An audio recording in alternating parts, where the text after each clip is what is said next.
Hello, this is Braden Deal, and I'm back 5 months later with the next installment of Random Cinematic Sound Design. Yeah, apparently the schedule is every 5 months, so set your calendars and your clocks accordingly. But I wanted to showcase another bit of sound design and kind of just break down the evolution of a particular percussive sound I used in a track recently. So let's dive into it and try to be quick with this. First off, I am using a preset from our good friend Omnisphere called the Diphthong Clicker. And I'll get into this in another video sometime at some point someday. Hopefully not 5 months from now. But I pulled this from my archive of preset sounds. I've been adopting recently this protocol, I don't know, workflow, whatever you want to say, where I've been archiving preset sounds. You know, there's so many presets that come in every VST plugin, instrument that one acquires being a media composer. And I thought I would, in an attempt to be more efficient and faster with my composing, I thought I would adopt the painstaking task of going through all my instruments and archiving the presets that I think I would use, or that might be, kind of track starters or track fillers or elements that I may use in a particular piece of music, just presets that resonate with me. Anyway, yada yada. I pulled this from that. I found this sound. And like I said, I'll break this down further in another video. But the way I bounce out my track presets, when I save a track preset in my archives, I will bounce out a WAV file that I can listen to sort of as a preview of the track. And this track in particular, well, so when I bounce out that preview, I bounce out every possible MIDI note of in the key of C, starting at C-2.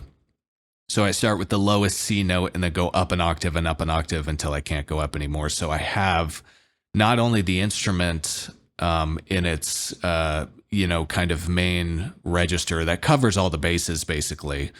So it covers the bass and the mid-range notes, such that I can distinguish, okay, this preset is going to lend itself better to the bass register as opposed to a higher register. But the added bonus of doing that is that you get to hear the instrument play in non-intended or non-traditional ranges, pitch ranges. And sometimes that lends itself well to kind of coming up with sound design ideas. So this preset in particular, I'll play a, just kind of close to middle C.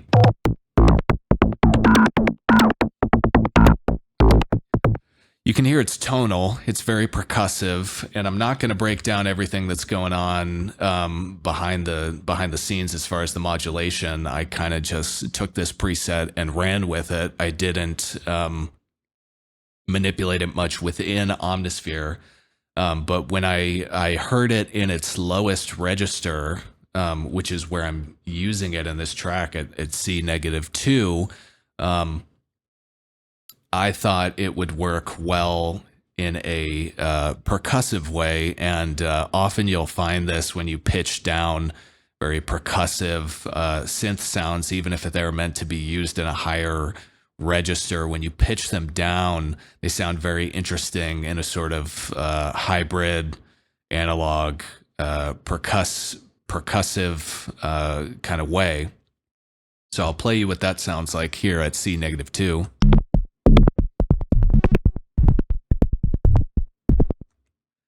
So you get the idea. So I bounce that out, and we come to our first iteration of that. Deactivate some plugins here, and started throwing effects plugins on it. I timed it such that it would fit within. Well, I guess I didn't have to time it, because it would have been, because I just bounced it out, 4 bars in the tempo of the track I was creating. So I've got the audio of that now.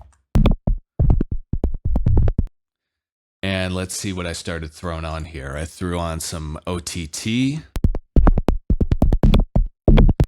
which is, that's your salt and pepper right there. OTT is never a bad idea. I threw on some Rift, which I acquired recently, and I've got essentially the simplest possible distortion parameters on here. All I'm doing is cranking the drive to taste, and I have it doing 4 stages of distortion.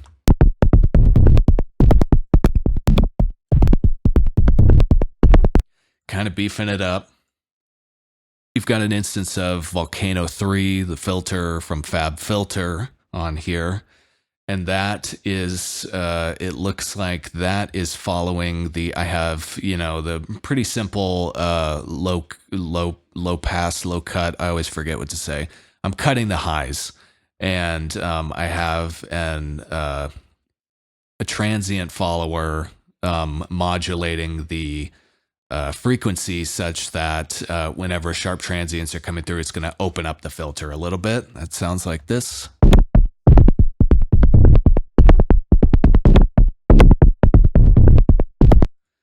So just creating a little bit more evolution and variety in the sound with the filter.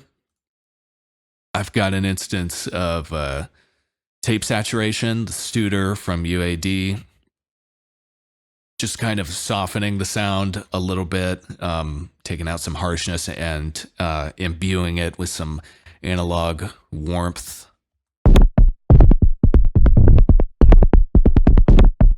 Not driving that terribly hard, just enough. And I've got the, my equalizer settings in there to kind of boost some of the high end. A little more OTT to squeeze everything together.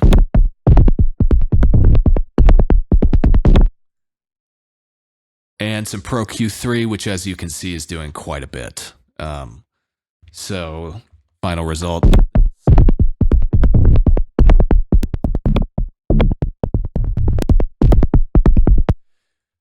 Beefing it up.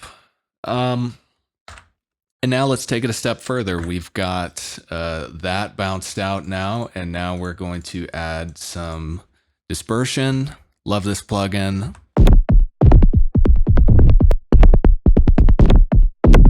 Beefing it up even more so. Now we've got some Pro Q3 taking out some of the ultra sub lows, because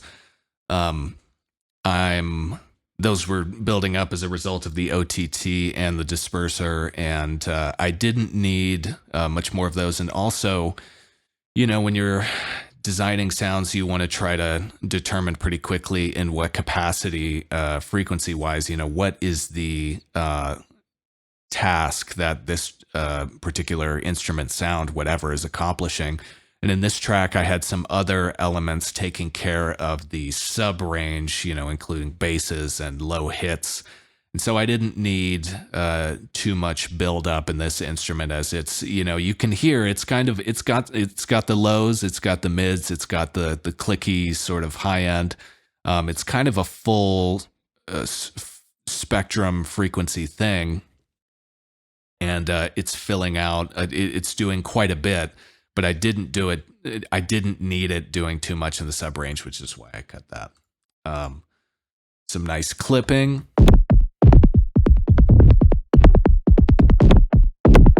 As you can see, is just shaving off those transients, and making it more manageable in the track. If you're not up on clipping and how it can help you control loudness within your track, definitely make it a personal errand to do some research as far as that goes. Taking out a little bit of the high range past 8K with this filter.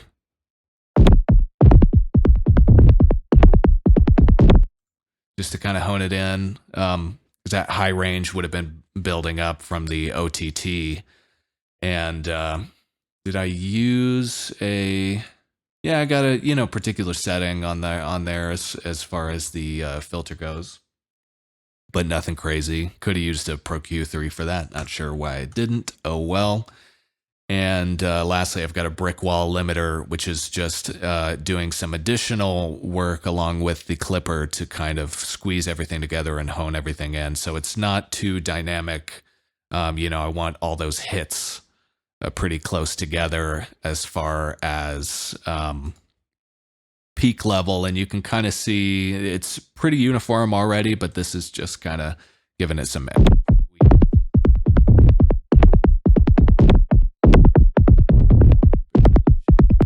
barely shaving off a couple dB of those highest kind of hits within the part.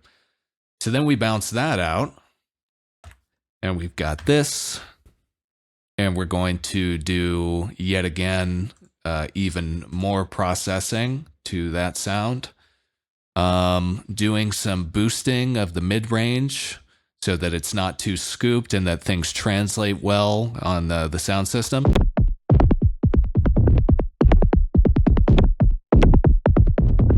I absolutely love boosting mid-range with the Manley Massive Passive. I find that it really gives me what I'm looking for as far as very subtle and tasteful kind of mid-range boost and glow. It just feels like the sound glows after boosting. Where I'm at with these are kind of my stock settings, usually boosting mid-range at 800 and 2K. Sometimes I'll go up to 3 or 4 or even down to 1.5 if I feel like I need it. But honestly, most of the mid-range boosting I do is at these settings. And the Manley does a great job of boosting without making things sound too muddy, and it retains the integrity of the sound really well. Devil Lock, love this on percussion.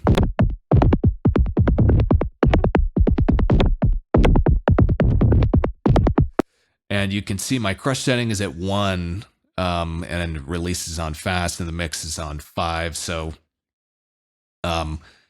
this is, we could crank this way more.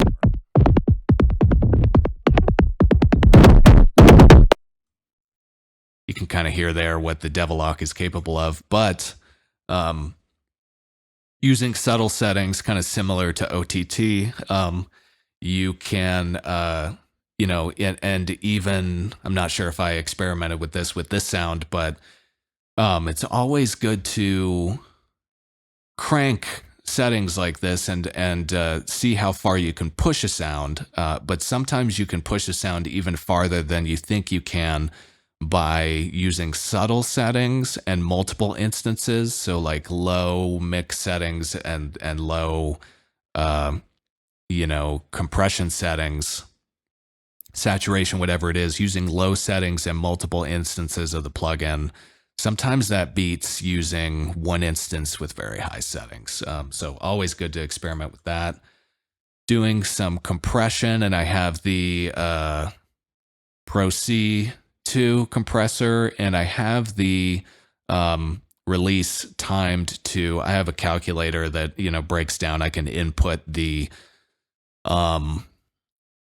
BPM, the tempo of the track, and I can find out what the millisecond time is for that tempo for 8th notes, 16th notes, etc.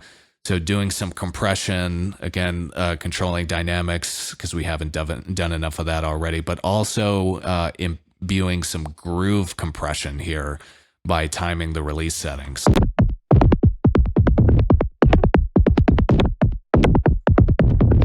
So it's got a slow attack, so those transients are still coming out, but the release is kind of ducking and weaving along with the tempo of the track to give it just a little more groove. And you can hear it brings out, we're compensating with the gain, and it brings out the groove of the sound a little bit more. Vitalizer, I've been really enjoying this plugin lately. It gives some really nice everything, honestly. I mean, I tend to use it for high-end kind of crispityness, but here I'm using it more for like mid-range high stuff.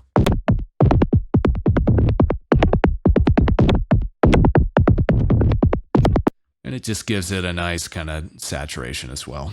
Controlling some muddy kind of low mids here with multi-band compression.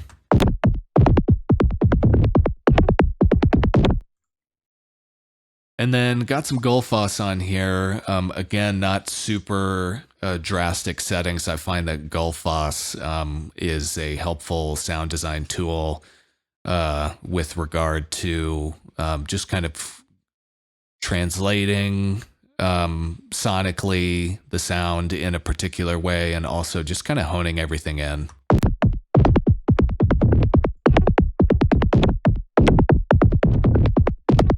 can see we're boosting a lot of highs and mid-range there, and it's helping things, kind of like we were doing with the massive passive earlier, just kind of helping things translate a little bit more. So without,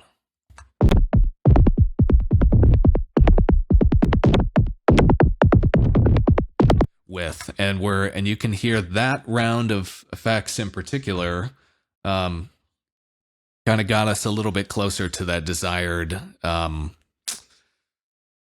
utilization of having things fill out the mid and high ranges. That low frequency stuff is still there, but unfortunately I can't show the rest of the context of the track, but we have other elements taking care of the low end, so we want that mid-range to be good, have lots of presence in the sound so that it'll translate through the speakers and it'll cut through the mix, which has lots of other synths in this case and other elements going on.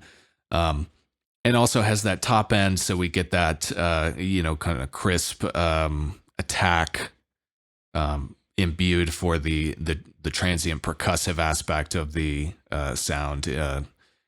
Anybody who's done mixing for a decent amount of time knows that you can have, like in a kick drum, you can have all the low ends you want, but you need that top end and that high end presence also for things to be able to cut through and for that transient to really have the attack that you want.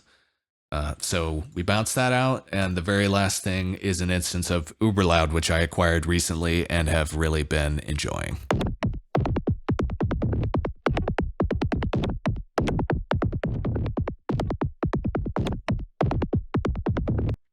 Just helps everything squeeze together, cut through, and most of the time I find myself just reaching for the single knob, the one band mode, but this plugin can go up to 2 or 3, and it's got some really nice character settings and customizability, and it's just a super fun plugin to use with kind of hybrid elements such as this.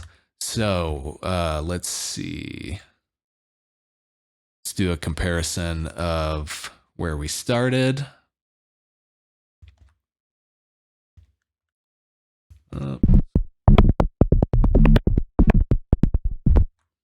And where we ended up.